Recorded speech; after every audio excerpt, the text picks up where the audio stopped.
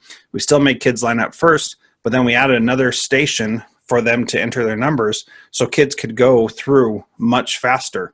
And that design thinking process you can apply to any problem that we face in education.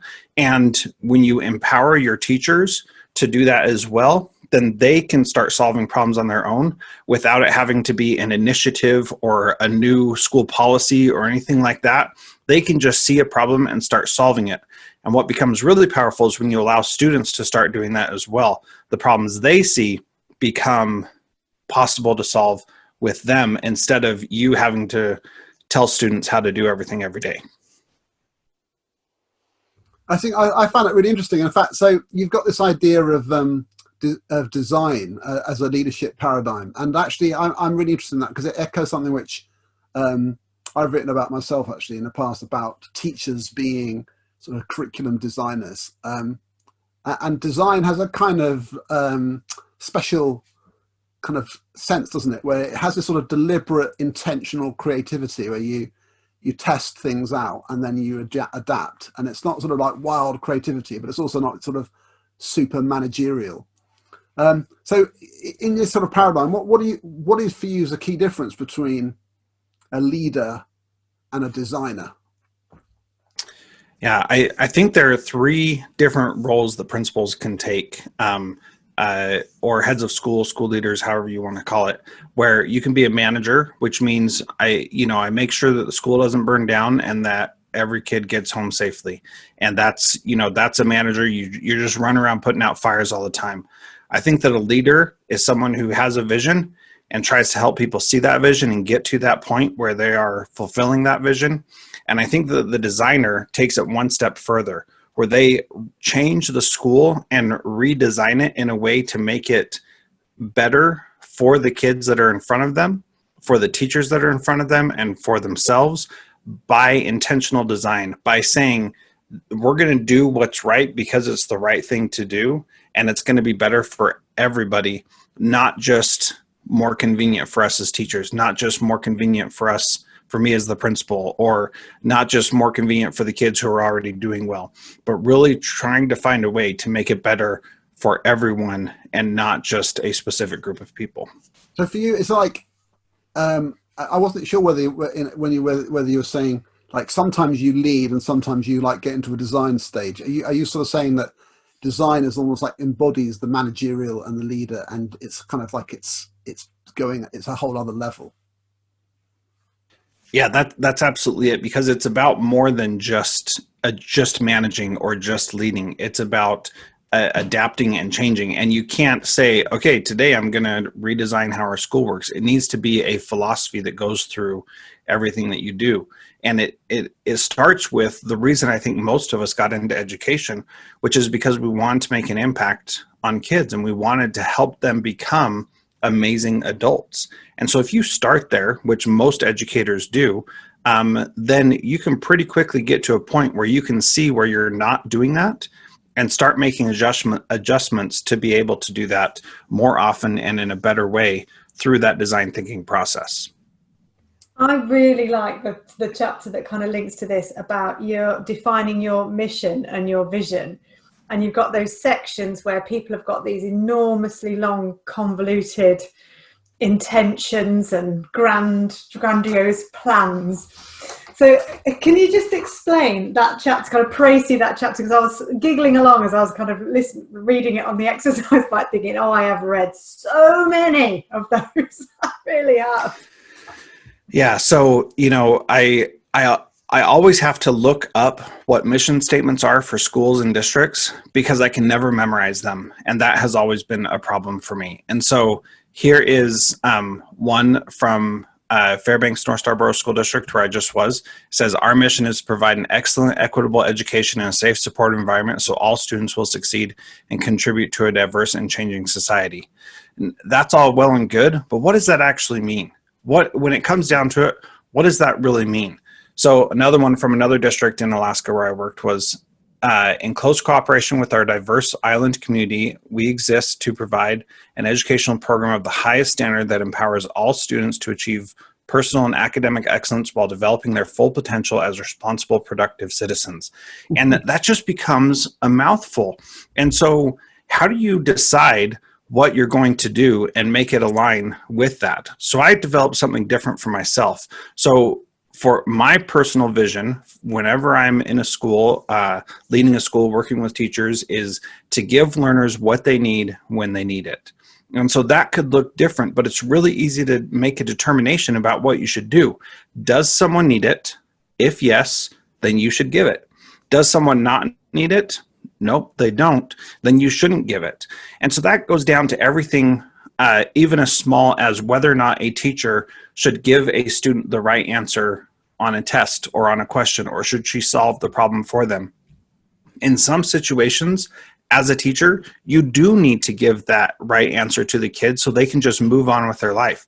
In other situations, it is not helpful at all, and you need to allow them to struggle. But if you know the people you're working with well enough, then you can make that determination in the moment and be able to give what people need at the same time. There are a couple more that I want to share. Number one is engaged in learning, prepared for life. That is another great one that is short and sweet and to the point, but it also communicates what matters, that we engage students in learning to ensure that they are prepared for life. Another one is a community that works, learns, and succeeds together. Those vision statements are much more powerful than this long, drawn-out thing that tries to incorporate every single thing out there. It really focuses you and forces you to think about what really matters. Do you think those things, I mean, I'm always interested in those sorts of statements that, if I was a teacher for decades, and when I was in the classroom trying to teach maths or physics, those statements were probably somewhere, but I probably couldn't tell you what they were necessarily, because they're kind of grand, aren't they? And in the moment, you're thinking, how do I explain this idea to James, who's struggling over here? And so you sort of have to, but of course, if I had sat down and thought about it, it would be part of the philosophy and the ethos. So how do you translate that kind of stuff and get it off the page, kind of into the classroom and make it kind of a lived feature without it just being a kind of kind of, a leader's thing, but not a kind of kids and students. Isn't it what Mary says about live not laminated? Yeah, exactly. What do you think about that, Jethro? Well, I think that for people to internalize it, it needs to be memorable and short enough for them to be able to do that. If you recite your mission or vision every single day, and it's long and drawn out, eventually it becomes just words that don't really have any meaning. And that is exactly what one of my school boards did. They would recite that at the beginning of each meeting, and then after they would recite it, they would get to business of doing the exact opposite of what it said in their mission. And the cognitive dissonance never affected them because they didn't pay attention to what it was actually saying. So that's what happens. So what you need to be able to do is have it be memorable enough and meaningful enough that people will actually respond. And I believe that every single school can come up with their own vision statement that is precisely that. I'm desperate to ask you about the one you came up with when I was in headship now. Yeah, let's run it through, see how it is. Ours was that we came up with, and it came to me whilst I was pushing the pram on maternity leave. We'd been wrangling with it for ages, and we came up with developing responsibility, caring about achievement. So it was the whole developing the responsibility of the learner and responsibility of the children to the world and to their communities. And then the caring about achievement was, yes, we genuinely care about your academic grades, but we also care about you. And we care about your community, and we care about supporting you. So the whole developing responsibility, caring about achievement was our statement. And I'm just thinking, it's nice and short. Tick from Jethro. That's right. It's short, but it also provides information on how to make decisions. So if you have a situation where you have to weigh whether or not you're developing responsibility in a student, you know the right way to go because you know that it's about them developing responsibility. So you can make a decision in that moment. And the reason why I bring up these very specific individual responses to your questions is because we need to think about the individual.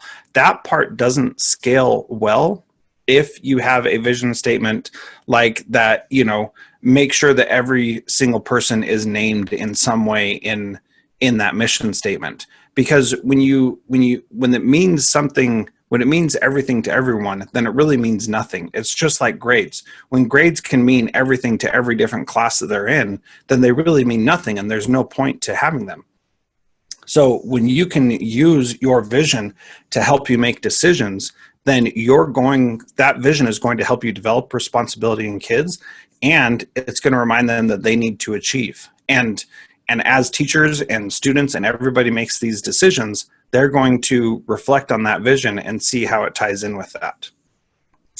One of the things I wanted to ask you about, because it's funny how things stick out. Like, so I mean, I don't think even so far in this talk we've actually done the obvious thing of saying that the book that we're referring to is called SchoolX, and that's just coming out? Has that already been released? Is it available to everybody?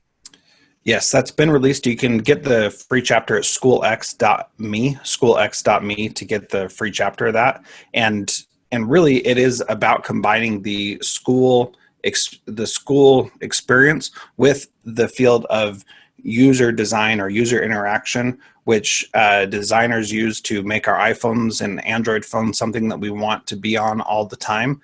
And so it's taking that same approach. How do we design it so that people want to be in our schools and be engaged in them?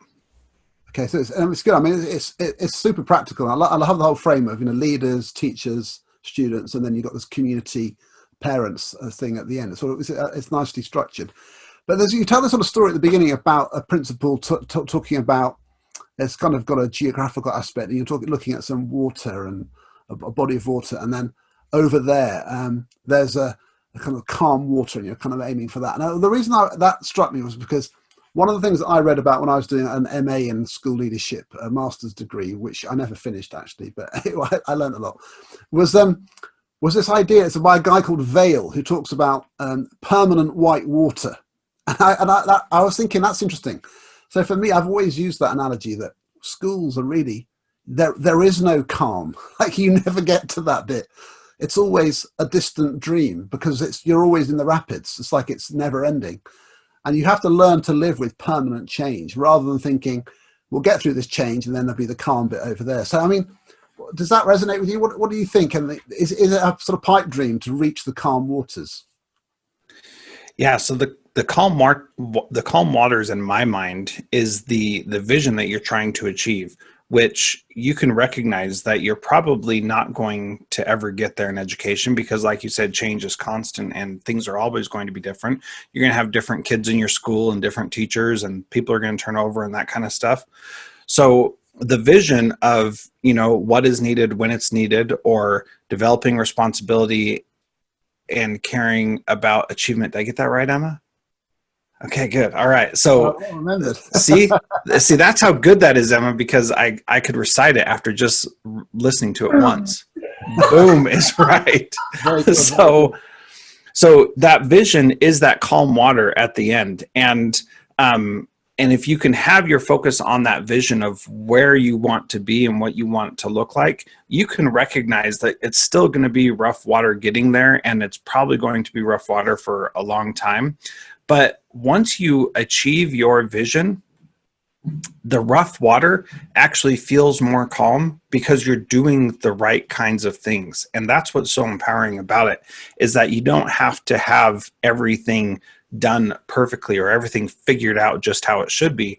You can recognize that it is a process and that you're continually going through it. And that when a new team member comes on, then you're going to be back at a starting point with them. But that doesn't mean that you're at a starting point with everybody else. When new students come into the building, so I was principal of a middle school, and what was so great about this was the middle school was just 7th and 8th grade. So every year, at least half of our students were brand new. So when people said, well, this is how we do things here, it's like, nobody knows that because half the students have no idea what it looks like. So for us to be afraid of changing something, we're getting at least 50% of our student body is brand new every single year. So to think that it's not going to change because of the people that we have is just crazy. So it was really easy to make change because half the kids had no idea what happened the previous year. And because we were in a military, associated with a military base, we usually had like 60% of our students that were new, if not 70%, because the military kids would change out. And so we had huge turnover, and we use that to our advantage instead of being afraid of what that turnover looked like. Interesting, really interesting. I like the bit that you talk about ask one question. Like, ask, what was it? What do you want someone to know about your school? And I went on a leadership course once, and there was a guy who said, everybody's got a picture of their class or a picture of their school with every student in it. What would make your picture different and special? If you could only sort of show one picture, what would that be? What would yours look like? How would it be different from the one down the road? But I wanted to articulate a little bit more about that ask one question thing, because it kind of ties in with the rapid water, still water, vision, statement, mission bit. So in every interaction, you have an opportunity to define what your school is like. You have an opportunity to help someone see differently about what you are creating in your school. So if you ask that question of what do you want people to think about your school, if you have a clear vision, then it's probably going to be something that's tied into that. What I wanted people to think about my school is that we gave kids what they needed when they need it. So from trauma to academic support to emotional support and everything in between, we wanted to give kids what they needed when they need it. And so we tried hard to make sure that people who interacted with our school saw that we were adapting to meet the needs of our kids and the people who were in the school. And so really getting clear on what you want people to experience as part of your school really helps you define how you're going to interact with people as you have that opportunity. So from newsletters to assemblies to fundraising and everything in between, you're going to say, this is what we want people to know about our school. So if you are, for example, in one of my schools, we did a fundraiser every year about, or not a fundraiser, but canned food drive where we'd bring in food and then we'd share that with the food banks and community members that needed support during the holidays. Now, the school was not really all about that, but they really wanted to be about that in the months of November and December. And so they would do these huge assemblies to get everybody all excited about it, to prepare them. And then they'd have these really great, assemblies at the end to reward everybody who did it. And what that turned into was that teachers were encouraging students to bring cans into their specific classroom so that they would get more cans and that group would win. And they would offer extra credit for bringing cans in for the canned food drive. So what that quickly meant was that your grade in the first semester now depended on how many cans you brought in for the canned food drive. And so our mission statement or our vision that we were trying to do was that we were really rigorous in wanting kids to learn effectively. But our behavior was opposite of that. Our behavior was, if you bring in canned foods, then you can get a better grade in the class. And the staff couldn't handle that cognitive dissonance that was happening with that. That they didn't see that as a problem. They didn't see that as contradictory. And to me, it just didn't make any sense. If we were really about high academic standards, how could we justify giving these grades? So people had an interaction with the school and they learned what we were really about. And they learned that we were more interested in getting our name in the paper and talking about bringing all these canned food than we were about having high academic standards. And, no judgment on my part, that's just the reality of what it turned out to be. But as you're doing things, if you have a clear vision of where you want to be and you can ask people what you want them to walk away from your school with, that's where the real power comes in, where you can say, this is how we should define who we are, and our actions and our behaviors reflect what we believe. I think that's so interesting, because I've come across that myself, and I've struggled it when I was a school leader. Sort of, you've got this ideal, like you want your school to be something, but in truth, it can be something else. And sometimes those I think they're important, obviously. I mean, the canned food drive thing sounds important. But as you were describing that, I was thinking, what are you going to say about this? Because I was it's true. I mean, giving grades for that just seems weird to me. But it's not unimportant, is it? It is an identifier, especially in a middle school. I mean, when else do you get the chance to do that? It's a great time to do those things. So how did you resolve that in the end? Well, I didn't. I left and went to a different school, not because that school wasn't good, but because I wanted to further my career. But I think you bring up a really good point. It's an important thing for middle school students to think about other people. And that really does matter. And so how do we get middle school kids to think about other people? That's one way. We do a canned food drive. And that is one option for that. That wasn't the main driver of what we wanted our school to be, however, but it turned into a main driver each year. And so that's where you really got to think about the things we do at our school. What do they make people believe about us? What do they signify that we value? And you really have to reconcile that yourself in each school. And your school is going to be different than my school, and different than the school down the street that is in the same community, but they have a different approach to things. Obviously, developing responsibility to your community. Right. It's one interesting. I think it's interesting. It's almost like the very end of the book. It's almost like it's an interesting note to end on for me, because you talk about this thing about resilience and grit, and how in reality, actually, some kids, school's pretty tough, and you don't really need to fake it. You don't need to sort of like engineer grit activities, because it's just, schools just has that feeling anyway. And I think that's really important, is that authenticity of making school demanding, or making it so that you do have to kind of develop the grit to sort of get through. And that's not necessarily a negative thing, but I thought that was interesting end note, really, that you don't have to design every element sort of in a sort of artificial way. It can just be embedded in the experience. Was that on purpose to end like that? Yeah, because we have to be aware of the community that our kids live in and what they're experiencing outside of our school, and recognizing that learning doesn't only happen within the four walls of our school. Learning happens everywhere, and not only do we need to recognize that, we also need to honor that and trust that those learning experiences are contributing to what our students are becoming. And so I worked in a school where it was in the United States, a Title I school, which means that there's high poverty in that area, and we needed to provide a ton of support to our students. And we had a student come in one day who was super amped up and really frustrated and was just causing all kinds of problems. And because we had worked so much with this young man, I was able to thankfully figure out what was really causing him issues. And he had his brother, who was involved in a shootout with the police the night before, and had ditched his gun under a car close to the school. And this student knew that his 15-year-old brother had been engaged in this last night and didn't know where his brother was and was concerned about his safety. He didn't know if he got picked up by the police or if he was in hiding or what was going on. But this kid was learning different things outside of school, just like all of our students do. That's an extreme example, but all of our kids have experiences outside of school. And so this young man needed to process and deal with that in an appropriate way for him.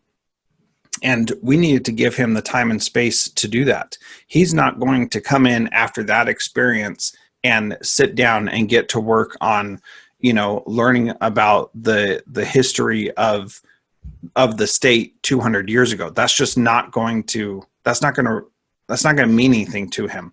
And so at the same time, he needs to learn how to live his life in a way that he's not going to end up in that same place. And so education is definitely a pathway out of that, where he doesn't have to rely on the gang violence to find meaning in his life. And those are just things where we have to adapt and adjust to the people that are there. We have to recognize the community experience that they're having, what it's like in the community, how they can bring some of that learning into the school, and how that can benefit them or how that can possibly make things more challenging. But we have to be responsive to that and even proactive in saying, hey, I get it. So us working for months before this incident happened to provide him with support so that when the time came, he could actually have an adult he could talk to about what was going on was huge. If we would have treated him like every other kid who has trouble in school, and we suspend him and we get him in trouble all the time, we don't ever try to understand who he is, then we weren't going to have success with him when that time came. But because we did, we could actually work with him. That's brilliant. Well, I mean, it's great talking to you. What I love about your answers is that they're really detailed. It just really kind of like appeals to my nerdy side. Like, you give this sort of, it's really like focused. Like, there's no waffle. It's like and I love that because it's totally grounded in proper school life. Really specific things, and I think that's really interesting. I think we're going to run out of time in a minute. I'm going to ask you a little about your podcast because one question. Yeah, go on then. Go for it, Emma. Jethro, what is Go Crickets? I was reading the book and I was like, this is a hashtag I know nothing about and I need to know more about it. Yeah. So Go Crickets is my friend Joe Sanfilippo, who's the superintendent of Fall Creek School District in Wisconsin. And he has done an amazing job of branding his school district. And the hashtag Go Crickets is what he uses to talk about the things that are going on in his school. And it's in a school district, and it's really powerful because, he's just in some podunk town in Wisconsin. And yet that hashtag, the shirts, I'm not wearing one today, but I have a Go Cricket shirt that, he gives out whenever he goes out somewhere because he wants to build the brand of his school. And it's really amazing to see what he's done with that. Oh, I love that. Last thing then, because we're kind of like partners in crime here, trying to sort of share educational ideas and thinking with people who listen in. And I picked up someone on Twitter today saying they discovered our podcast and he really enjoyed it. So it's always great, isn't it, when you get who does your podcast reach? Who are you kind of broadcasting to? So the podcast is called Transformative Principal, and it is designed to help school leaders learn how to be transformative principals. And so I've got over 350 episodes on there already. Been doing it for 7 years, and it's just amazing. So the reach now, because I've been doing it so long, really is worldwide, and I get downloads from all over the place. And I'm not saying that to brag, but if you just stick with something, then you start to get results. And it's only taken 7 years to finally get into Indonesia. No, I'm just kidding. That was 350 episodes. Oh my God, Tom. We're going to be ancient. That's like, this is our 11th one. You know that we're on number 11. So I feel like we're the beginning of the mountain, and you're like right at the top. Yeah, well, I certainly don't feel like I'm at the top, but I have been doing it a long time, and it's become a lot easier. But at the end of each episode, I ask, what's one thing that a principal can do this week? And I've found people who have been instrumental in helping me become the kind of principal that I have become today. And I really credit that to finding people who could solve the problems that I was facing, so that it wasn't just me trying to do it all myself. And so over those 350 episodes, I feel like I've been learning in dog years that because I've had the opportunity to talk to so many different people, I've been able to learn so much faster because they have the expertise to know what to do and could help me when I was stuck on different things. So if you're a principal and you're listening and you want to learn how to be a transformative principal, go through those, and every week do the thing that they suggest, and you're going to see some amazing results. And that shines through in your book as well, because I don't think I've read as many books where there are so many examples from such a broad range of educators, so many examples of theory actually rooted in everyday practice. It's so powerful when you read it. It's so rich. It's like, it's brilliant. So I got the best compliment a couple of weeks ago from a principal. He said, I just finished reading your book, and it felt like someone had gotten into my mind, and I found myself nodding all throughout the book. And what I really try to do, Emma, because I think it's important, is really make sure that what I'm offering is practical, actionable advice and not just theory. Theory is all well and good, and I love to talk theory and philosophize and all that kind of stuff. But when it comes down to doing the actual work in a school, you need action that you can take. And that's really what I try to do in the podcast and in the book as well. Oh, it's definitely, especially when you're actually saying to people, guiding them, right, now reflect on it, now write it down, right. Commit to this, take some action. Yep. I absolutely adore it. I think it's brilliant. Yeah, and a little teaser for people. People need to go read the book so they can find out what batching and mega batching. I've written that down too. I was like, it sounds like an amazing rap. It's so useful to have an idea. Well, look, I'm going to start. I'm going to wind up because I feel like we could talk forever now. But thank you so much. We're actually, for people who don't know, we are recording this on the eve of the US presidential election. So it's like we're all like waiting. It's an amazing time. Still smiling at this point, Tom. Still smiling. I know. Thank you so much for giving us your time, Jethro. It's really amazing to talk to you, and I'm looking forward to coming onto your own podcast and doing that, because Emma's already had that privilege. I'm looking forward to that. So thank you for joining us. Thanks everyone for listening. This is Mind the Gap, making education work across the globe with me, Tom Sherrington, and with Emma Turner. Thank you and goodbye.